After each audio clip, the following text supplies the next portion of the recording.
এখনকার যা পেট্রোলের দাম চলছে তাতে ইকোনমিক জিনিস সত্যি ভীষণ পরিমাণে দরকার এবং সিটিতে রাইড করার জন্য দরকার। এই প্রাইস অনুযায়ী এই পার্টিকুলার এই মডেলটা যা যা দিচ্ছে আমার মনে হয় ওয়ার্থ ইট। অনেক দিন পরে কিন্তু একটা ইভি স্কুটার চালিয়ে এলাম এবং সেটার এক্সপিরিয়েন্স আমি কিন্তু পুরোটাই এই ভ্লগে শেয়ার করছি।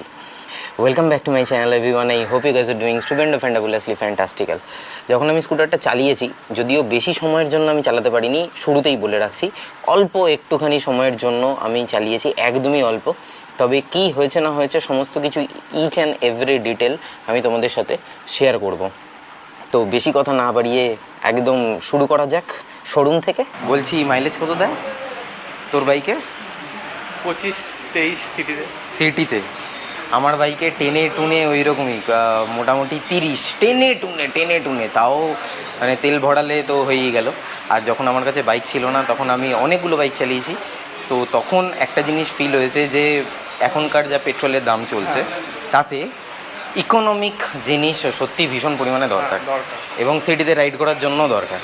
তো সেই ইকোনমিক জিনিস ঘাটতে বাইক তো আছেই, কিন্তু তার সাথে সাথে এই মুহূর্তের ইলেকট্রিক ভেহিকেলের ওপরে ইন্টারেস্ট আমার বরাবরই ছিল। ওরও ইন্টারেস্ট জেগেছে। তো ও ঘেটে কী বের করেছিস এখন, মানে কোন জায়গায় নিয়ে এসেছিস বল? টিভিএসের কোন স্কুটিটা দেখাতে? Orbiter V2। আমাকে ফোন করে বলেছিল যে রাজীবদা চলো, আমি একটুখানি দেখবো, তুমি আমার সাথে যাবে। ঠিক আছে চলো দেখে নিই। তো অরবিটার V2 যে স্কুটিটা, সেটা হচ্ছে এটা, দিস ওয়ান। ইয়েস, এই হচ্ছে অরবিটার V2 কালার ভেরিয়েন্ট যা রয়েছে। এই দেখতে পাচ্ছ কালার ভেরিয়েন্ট, ঠিক আছে? এইখানে এটা হচ্ছে কালার ভেরিয়েন্ট অরবিটার V2। খুব বেশি তামঝাম কিছু নেই। আমি যদি চাবি অন করে তোমাদেরকে দেখাই, এই হচ্ছে মিটার কনসোল। এখানে 95% ব্যাটারি দেখাচ্ছে এবং সেইটাতে যাবে হচ্ছে 109 কিলোমিটার। 95% ব্যাটারি। এইটাই যদি 100% হয় তাহলে এটা যাবে হচ্ছে 116 কিলোমিটার। 116 কিলোমিটারের রেঞ্জ পাওয়া যাবে এই স্কুটিটার থেকে। এছাড়া এখানে মোড রয়েছে, পার্কিং অ্যাসিস্ট রয়েছে এবং সবথেকে বড় কথা এই বাইকটার মধ্যে কিন্তু ক্রুজ কন্ট্রোল কিন্তু রয়েছে। এই হচ্ছে ক্রুজ কন্ট্রোল, যেটা এই প্রাইস রেঞ্জে সাধারণত থাকে না। আর এই কালার ভেরিয়েন্ট যা রয়েছে, তোমরা যেগুলো দেখতে পাবে কালার ভেরিয়েন্ট, সেই সমস্ত কালার ভেরিয়েন্টের জন্য কিন্তু কোনো রকম প্রাইজের হেরফের হবে না। কলকাতাতে V1-এর প্রাইস হচ্ছে 1,08,000 অ্যাপ্রক্সিমেটলি, ফ্র্যাকশন কিছু একটা আছে। আর তার সাথে সাথে V2 যেটা রয়েছে এই পার্টিকুলার এই স্কুটিটার, এটা হচ্ছে 1,25,310। এটা হচ্ছে এই শোরুমে। আর আমরা এই মুহূর্তে দাঁড়িয়ে রয়েছি হচ্ছে মা সন্তোষী টিভিএস, যেটা রয়েছে হচ্ছে বিটি রোডের ওপরে। এই দিকে আমি যদি দেখাই, এই দিকটা হচ্ছে শ্যামবাজার, এখানে পাশে HP পেট্রোল পাম্প। আর তার সঙ্গে সঙ্গে এই দিকটা হচ্ছে দমদম রোড থেকে সোজা ওই দিকে চলে গেলে পড়বে হচ্ছে চিড়িয়ামোড়, আর এদিকে সোজা রাস্তাটা চলে যাচ্ছে হচ্ছে শ্যামবাজার। সেইখানে এই হচ্ছে টিভিএস অরবিটার ভার্সন 2। একবার ওভারঅল ঘুরিয়ে দেখিয়ে দে পুরো স্কুটিটাকে। এই হচ্ছে অরবিটার। সামনে হেডলাইট, ফ্রন্টের হুইল যেটা রয়েছে, ফ্রন্ট হুইল কিন্তু 14 ইঞ্চেস, আর পেছনের যে ব্যাক হুইল যেটা রয়েছে সেটা কিন্তু 12 inches, if I am not wrong. এটার মোটর যেটা রয়েছে সেটা হচ্ছে BLDC মোটর, এবং তার সাথে সঙ্গে বোথ টায়ারে কিন্তু বা বোথ হুইলে কিন্তু কোনো রকম ডিস্ক ব্রেক নেই, ড্রাম ব্রেকে এই স্কুটিটা কিন্তু প্রোভাইড করা হয়। আর কিলোমিটার রেঞ্জ যদি দেখা যায় তাহলে মোটামুটি অ্যাপ্রক্সিমেটলি V1 যেটা রয়েছে সেই V1টা দেয় 75 কিলোমিটার ফুল চার্জে। আর V2 যেটা রয়েছে সেটা হচ্ছে 116 কিলোমিটার ফুল চার্জে। V1 চার্জ নিতে সময় নেয়, কোম্পানি ক্লেম করছে 3.5 ঘন্টা। আর V2 চার্জ নিতে, ফুল চার্জ নিতে, 100% চার্জ নিতে সময় নেয় হচ্ছে 4.5 ঘন্টা। মোটামুটি ওভারঅল একটা তোমাদেরকে ফিল আমি দিয়ে দিলাম। এই হচ্ছে এখানে লেখা রয়েছে হচ্ছে অরবিটার। পেছন দিকটা খানিকটা এরকম দেখতে। যদি আমি চাবিটা অন করি তাহলে দেখো, এই হচ্ছে DRL। এখানে DRL রয়েছে, পুরোটাই LED DRL-এর ওপরে রয়েছে বাইকটা। আর এই হচ্ছে চার্জিংয়ের পোর্ট, এবারে এই আমি ঘোরালাম, ঘুরিয়ে এবার বুট স্পেস দেখাচ্ছি তোমাদেরকে। বুট স্পেস রয়েছে খানিকটা এরকম, এখানে মোটামুটি অ্যাপ্রক্সিমেটলি একটা ফুল মাস্ক আর একটা হাফ মাস্ক চলে আসবে, বা দুটো হাফ মাস্ক চলে আসবে। এবং তার সাথে সাথে এইখানে দিচ্ছে হচ্ছে চার্জিং সকেট, যেটা তোমরা ঘরে ইজিলি, এই দেখো 3 পিন, যে কোনো এই হচ্ছে সকেট, যে কোনো প্লাগে কিন্তু এইটা ইনসার্ট করা যেতে পারে। আর এই হচ্ছে চার্জার, আর এই হচ্ছে এই সকেটটা যেটা স্কুটিতে লাগবে চার্জের জন্য। এই হচ্ছে এখানকার চার্জিং সকেট, যেটার জন্য কোম্পানি কিন্তু কোনো রকম প্রাইস নিচ্ছে না, মানে অরবিটের জন্য এই চার্জিংয়ের সকেটের জন্য কোনো রকম কিন্তু চার্জেস কিন্তু ক্লেম করছে না company. All right, this is the moment of truth. চালাও নাহলে স্ট্রেট, হ্যাঁ স্ট্রেট, হ্যাঁ সিগন্যাল থেকে হ্যাঁ ইউটার নিয়ে হ্যাঁ। আর বিকের উপরে আমরা তালা ব্রিজ সিগন্যাল থেকে আচ্ছা আচ্ছা, ওকে ওকে। স্টার্ট কিভাবে করে? এটা দিয়ে তো স্টার্ট হয়ে গেছে? ও আচ্ছা, এগোচ্ছে, ওকে ওকে। এই ইলেকট্রিক স্কুটিতে এটা একটা বুঝতে একটু সময় লাগে।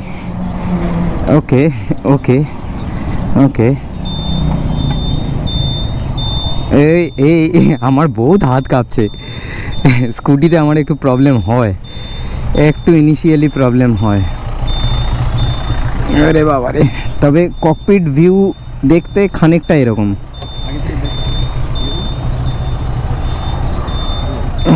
ওকে, ইউটার্ন নিয়ে নেবো, ওকে অল রাইট। চলো, 68%-এ আমি নিয়েছি, সোহম চালিয়ে এসছে, বললো হ্যাঁ মোটামুটি সিট কমফোর্ট কিন্তু আছে, বেশ ভালো সিট কমফোর্ট আছে। আর ইকো মোডে এখন চালাচ্ছি 30, আচ্ছা 29 km/h যাচ্ছে। আমি যদি আরেকটু পুল করি তাহলে, আর যদি ফুল থ্রটেল দেই, আচ্ছা 40, 41, 42 এরকম যাচ্ছে ইকো মোডে। ওকে, ব্রেকিং ছেড়ে দিলেই সঙ্গে সঙ্গে ব্রেকিংটা কিন্তু নিচ্ছে, ছেড়ে দিলেই ব্রেকিংটা নিচ্ছে। ওকে, রানিং অবস্থায় মোড চেঞ্জ করা যায়? হ্যাঁ, আগে জানেন না না বলছি রানিং অবস্থায়। রানিং টাইমে আচ্ছা ওকে, ঠিক আছে যাবো, ওকে। হ্যাঁ, এবারে কিভাবে মোড, আচ্ছা এই মোড, আচ্ছা সিটি মোডে একটু পাওয়ারটা ইনক্রিজ হবে, আর কিলোমিটার মানে অ্যাভারেজ যেটা রয়েছে সেই অ্যাভারেজটা কমবে। ওকে, রেঞ্জটা কমে যাবে, ওকে ওকে। হ্যাঁ এফেক্টিভ, সিটিতে আমি যেটা চালাচ্ছিলাম তার তুলনায় পাওয়ারটা ফিল হচ্ছে, সত্যিই পাওয়ারটা ফিল হয়েছে। মানে এটাতে আবার বাড়ছে, দেখো 50-র কাছাকাছি, 50-র কাছাকাছি, ঠিক আছে। মানে আমরা 50-55 একটা স্কুটিতে চালাচ্ছি, মানে ঠিকই আছে, এর থেকে বেশি তো জোরে যাওয়া যায় না সাধারণত। এদিকে যাব, ওকে। এর থেকে বেশি তো ব্রেকিং বাইট আর একটু বেটার হলে ভালো হতো, যদিও এটা ড্রাম ব্রেক। আচ্ছা, যদিও এটা ড্রাম ব্রেক, দ্যাটস ওয়াই এটা, ওকে। ড্রাম ব্রেকে খুব একটা বেশি কিন্তু প্রবলেম হচ্ছে না আমার, তবে আরেকটু ব্রেকিং বাইট ভালো হলে ভালো হতো। যদি একটু আরও মানে এই প্রাইসের মধ্যে 1-2 হাজার টাকা এক্সট্রা নিয়ে যদি অ্যাটলিস্ট ফ্রন্টে যদি ডিস্ক ব্রেক দিত, তাহলে আই থিঙ্ক বেটার হতো। বাকি সিট কমফোর্ট ঠিক আছে। আর মোটামুটি ওই 40-50-এর অ্যাভারেজ মানে ক্রুজিং স্পিড আমরা সিটিতে সাধারণত রাখি, ওর থেকে বেশি সাধারণত কেউ রাখি না আমরা। হ্যাঁ, মানে রাখলেই তো আবার সিগন্যাল পড়বে, ব্রেক মারতে হবে, তো তার জন্য এইটুকুনি স্পিড ঠিক আছে। এইটুকুনি স্পিডে আমি যদি আবার ইকোতে চলে এলাম, পাওয়ারটা একটু হালকা ড্র্যাগ হলো। হ্যাঁ, এই হয়ে গেছে, এই ঘুরে যাও, যান আপনি, যান না।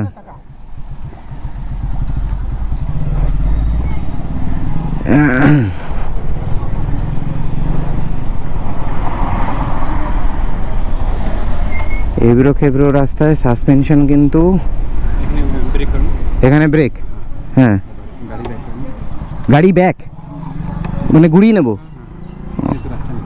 ও আচ্ছা, এখানে রাস্তা নেই, ওকে।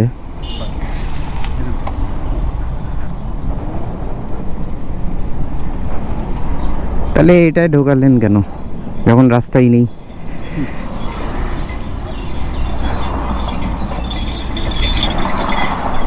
ওকে, suspension is good, is good, not the good মানে very good, but it is good, quite good. এই যে সিঙ্গি স্যার, হ্যাঁ রাইট সাইড। আচ্ছা, এখান থেকে গলি আছে, ওকে। আচ্ছা, এটা এখান থেকে বিটি রোডে ওঠা যাবে, ওকে।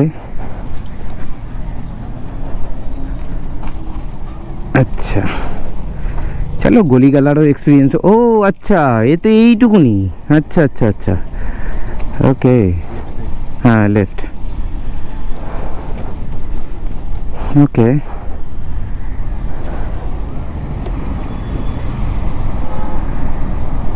ইকো মোডেই চালালাম, ঠিক আছে ঠিক আছে, ইটস ওকে। ব্যাস এইটুকুনি তো, ওকে। করে দিচ্ছি, হয়ে যা, ওকে। আপনার নাম? অভিমন্যু, অভিমন্যু, অভিমন্যু কুমার তিওয়ারি। অভিমন্যু কুমার তিওয়ারি। আপনি এখানে ইলেকট্রিকের সেগমেন্টটাই পুরোটাই পুরো দেখছেন? ইলেকট্রিক আমি দেখি, মা আচ্ছা। সন্তোষী বিটি রোড শোরুম থেকে। আচ্ছা, ওকে। আর বুকিং করলে কতদিনের ওয়েটিং পিরিয়ড রয়েছে? বুকিং করলে আপাতত কোম্পানি ঘর থেকে বলা হয়েছে মিনিমাম 7 to 10 days ওয়েটিং। আচ্ছা। এবার ভেরি করে কি আপনার V1 না V2 হ্যাঁ, কালার, হ্যাঁ, হ্যাঁ। তো সেটা দেখা যাবে স্যার। মিনিমাম ধরে এখন 15 থেকে 20 দিন 15 থেকে 20 দিনের মধ্যে মানে বাইক আমি পেয়ে যাব? একদম স্যার। Okay. এবার আসার পর দেখুন, বাইক মিনিমাম আসার পর আপনার ট্যাক্স ইন্স্যুরেন্স প্রসেস চালু হবে, তো জেনারেলি 3 থেকে 4 দিন আর 4 দিন সময় লেগে যায়। আর আপনার ফোন নাম্বার বলে দিন। 9147 হুম 25142। আচ্ছা, 9147725142। 142। ওকে। যদি কারোর কোনো রকম কোনো কিছু প্রয়োজন হয়, এই হচ্ছে টিভিএসের শোরুম, পাশে হচ্ছে মহিন্দ্রা শোরুম, আর জাস্ট ওপরে হচ্ছে টিভিএসের ফুল ফ্লোর। তো এইখানে তোমরা দাদার সাথে যোগাযোগ করে চলে আসতে পারো। প্লিজ ঠিক সবাই আছে? আসুন। হ্যাঁ, ওকে। সোম, এদিকে আয়। বল এবার তোর এক্সপিরিয়েন্স বল, চালিয়ে কেমন লেগেছে? এক্সপিরিয়েন্স ভালো, সাসপেনশন ভালো, সিট কমফর্ট ভালো, ব্রেকিংও ভালো, কিন্তু মানে যখন পিক আপের টাইমটা একটু স্ট্রেচ এখানে এই জায়গাটা কম, যেই জায়গার লোকেশন। হ্যাঁ, মানে যতটুকুনি চালাতে দিয়েছি হ্যাঁ, সেইটুকুনি একটু মানে মন মতো হয়নি। মানে জিনিসটাকে বোঝার আগেই তাতে stop পুরো হয়ে যায়। মানে স্কুটিটাকে বোঝার আগে বা মেশিনটা কিরকম কি ইয়ে করছে সেটা বোঝার আগেই আচ্ছা এ হয়ে গেছে, আর না এরকম আর পার্সোনালি কাউকে থাকলে যদি কোনো ফিডব্যাক পাই তখন ওটা তো এটা যদি মানে একটা মানে একটু বেশি স্ট্রেচ দেওয়া যেত বা একটু বেশি সময় ধরে চালানো যেত, 2-3টে রাউন্ড যদি মারা যেত, তাহলে বোঝা যেত। এটাই। বাট যদি কখনো ভেবে দেখো, মনে করো যে হ্যাঁ Price, কনসিডার করবে, price এই প্রাইস অনুযায়ী এই মানে এই পার্টিকুলার এই মডেলটা যা দিচ্ছে আমার মনে হয় ওয়ার্থ ইট। ঠিক আছে, হ্যাঁ, heel hold practically hill hold assist থেকে শুরু করে ক্রুজ কন্ট্রোল থেকে শুরু করে সব কিছুই দিচ্ছে, তো সেটা একবার দেখা যেতে পারে এই প্রাইস রেঞ্জে, এই প্রাইস সেগমেন্টের মধ্যে। অন্য কোনো কোম্পানি অন্য কোনো কোম্পানি এখন অবধি দিচ্ছে না, এটাই আর কি। চলো ঠিক আছে। কেমন লাগলো আজকের এই ব্লগটা সেটা কিন্তু অবশ্যই কমেন্ট বক্সে কমেন্ট করে জানাতে ভুলো না। উইথ দ্যাট সেড আজকের ব্লগটা আমি তাহলে এখানেই শেষ করছি। দেখা হচ্ছে আবার পরবর্তী ব্লগে। Till then bye bye, take care, stay tune and keep supporting B Bong. পাশে থেকো, সাথে থেকো, ব্লগে থেকো।